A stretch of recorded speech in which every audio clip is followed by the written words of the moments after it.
back to another video tutorial on endospore staining by Schaffer-Fulton method. Okay, so let's get started. Endospore staining. Okay, so first we have to know what is endospores. Okay, so as you can see in the picture over here, so this is how the endospore looks. Okay, and as the name tells here, endo means inside. So since the spore is present inside a bacterial cell, you call this as endospore. Okay, and so mostly we find this in bacillus and clostridium species, and so they get formed so when the condition is unfavorable. Okay, like for example, when there is very high temperatures, they cannot resist. When there is extreme UV radiation, when there is drought like desiccation, extreme drying out, and chemicals and due to chemicals and disinfectants, and when there is lack of essential nutrition. Okay, so in all these conditions, no, so they form a endospore. Okay, they undergo a process which is called as sporulation, and so they form this endospore. Okay, and these are called as dormant structures, and so this endospore will have a very thick protective coatings. Okay, and see, these protective capsules form when environmental conditions become unfavorable, allowing bacteria to survive until conditions improve. So this is a structure, or this is a spore which helps the bacteria to survive. Okay, so once when the favorable conditions return back, that is when the temperature decreases, when it gets the enough nutrients available, and when the water is available during desiccation, when all the favorable conditions return back, so they again germinate and they form vegetative cells. Okay, so these are dormant structures basically, so which is formed in the unfavorable conditions.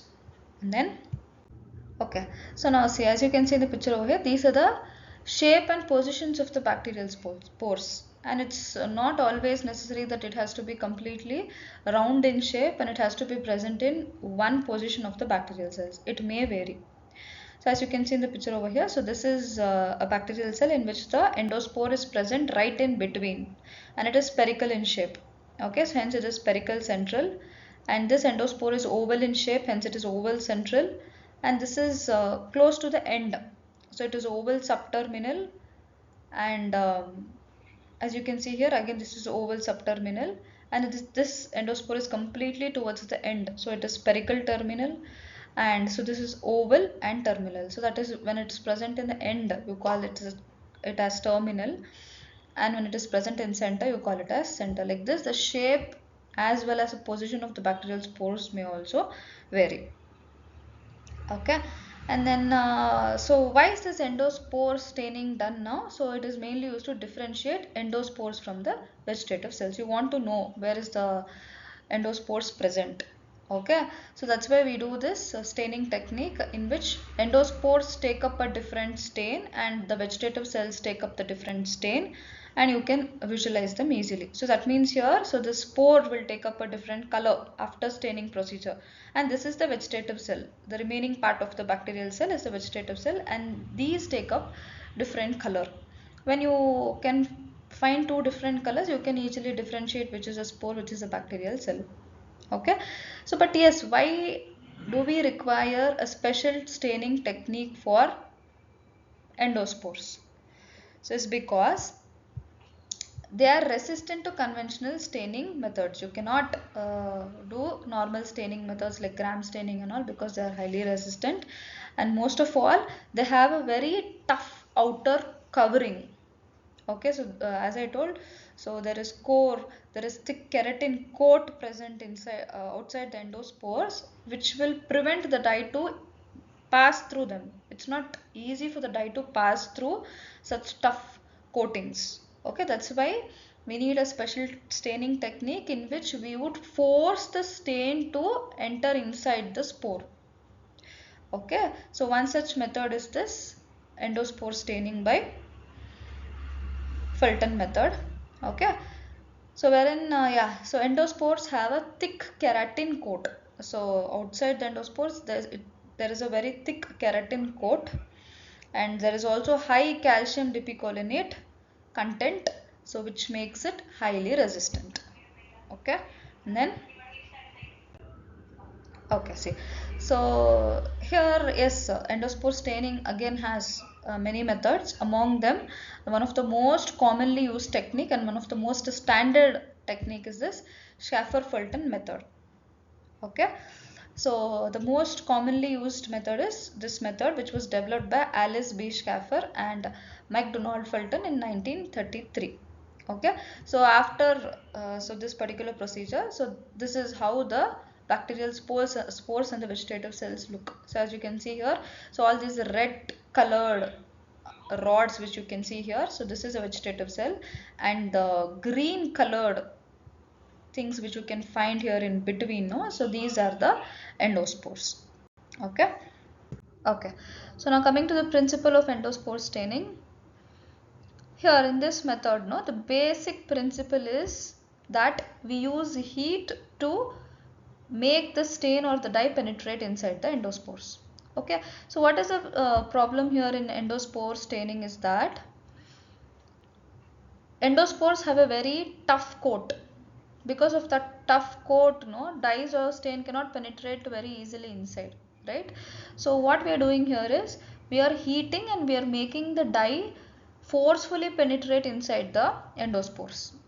Okay, so once it gets in the endospore, that is stain gets in the endospore, it cannot come out very easily. Okay, so that is a basic principle over here. So we use two stains over here. First is a primary stain, which is malachite green, and the counter stain is a saffronin. Okay, so yes, now we heat. Okay, so through heat forcefully will make the malachite green enter inside the endospores. So once it is gone through the endospores, it is difficult for us to remove. It will not get removed easily also. Okay, so it will get trapped inside. So whereas in what happens in the vegetative cells over there, vegetative cells also will take up the green malachite green, but when you wash, when you counter stain, they take up saffronin. Okay, but endospores cannot take up saffronin because malachite green itself is not come out there, it is trapped inside. Okay, as a result the vegetative cells will appear red in color, so it appears red or pink in color, and endospores appear green in color. So this is a basic principle.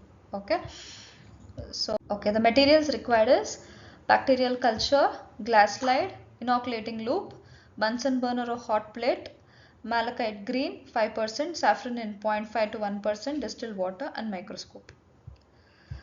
Okay, now coming to the detailed procedure. Now first step is the preparing the smear. Okay, place a small drop of water on a clean glass slide. Transfer a small amount of bacterial culture with a sterile loop. Spread to form a thin smear.